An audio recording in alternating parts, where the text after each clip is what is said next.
Good evening all. Myself Srirag. Today I'm going to talk about project team motivation and composition by developing a team for ZEN CRM implementation. Let me introduce my teammates Pranav, Nitin, Harprasad, Path and Tulika. Let's go ahead and see the team organization chart. Here you can see right from the CEO, project director, project manager, and we have listed a complete technical lead controls and supporting team. All the lead teams are considered like lead business process analyst, lead plan and control, lead system design architect, lead quality control, development team lead, lead tester, and project closeout specialist. Let's have a view on their major functions and responsibilities of the lead roles. When it comes to project director, he strategically oversees and manages from an executive level. He presents different phases of the project to investors, business partners, and company executives. He reviews the proposals for the approving and denying also. He defines the timelines and the budget allowable for several projects. Next is project manager. He directs the recruitment for of the team for the project. He ensures that the company data security. He identifies the skill set required by the resource in both functional and the technical team to develop the project. He plans, organize, and integrate cross-functional projects that are significant in both scope and impact. He provides regular and current state reports to the clients and the stakeholders.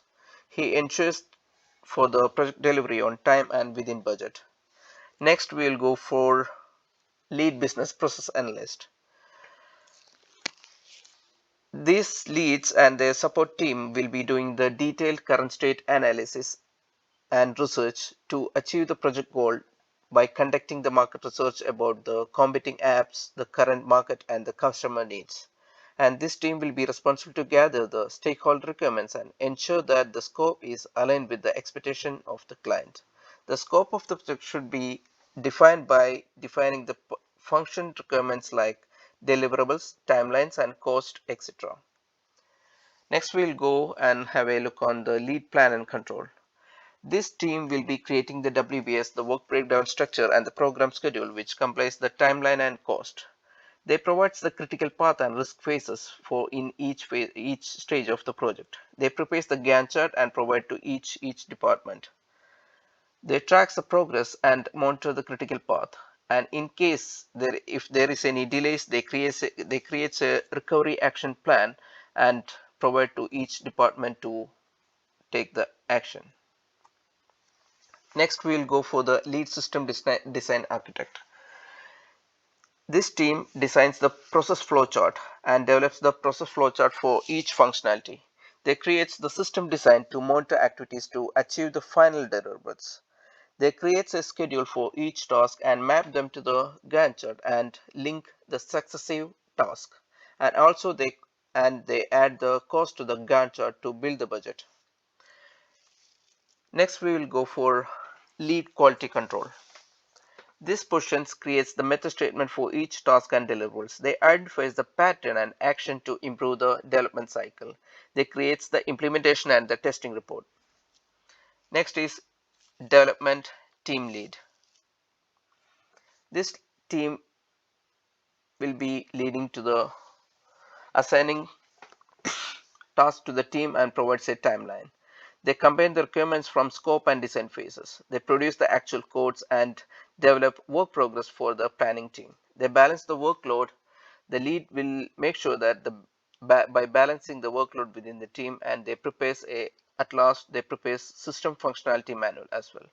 When it comes to lead tester, they verifies the functionality of the application, integrity and usability testing, and they develop in the final stage, they develop detailed test scripts. The project closeout specialist gathers the sign-off from each phase of the project. They ensure that the contractually obligated payoffs, and they prepare the final document deliverables and the user manuals. The next is the nature of team. We have categorized majorly the top management and the lead positions. When how it can be categorized to cross-functional, functional, and semi-autonomous. As above shown, you can see which all positions are cross-functional and which are semi-autonomous. Next one, we are going to show that how we are going to motivate the team based on the Maslow's hierarchy of need. Let's start with the supporting team. When it comes to the supporting team, for they are basically we are trying to motivate from their basic need to the psychological needs.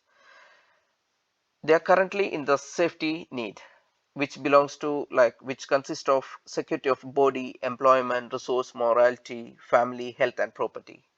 And as a team, we are trying to motivate them to love and belongings, which are included with friendship, family, intimacy, family, and sense of connection.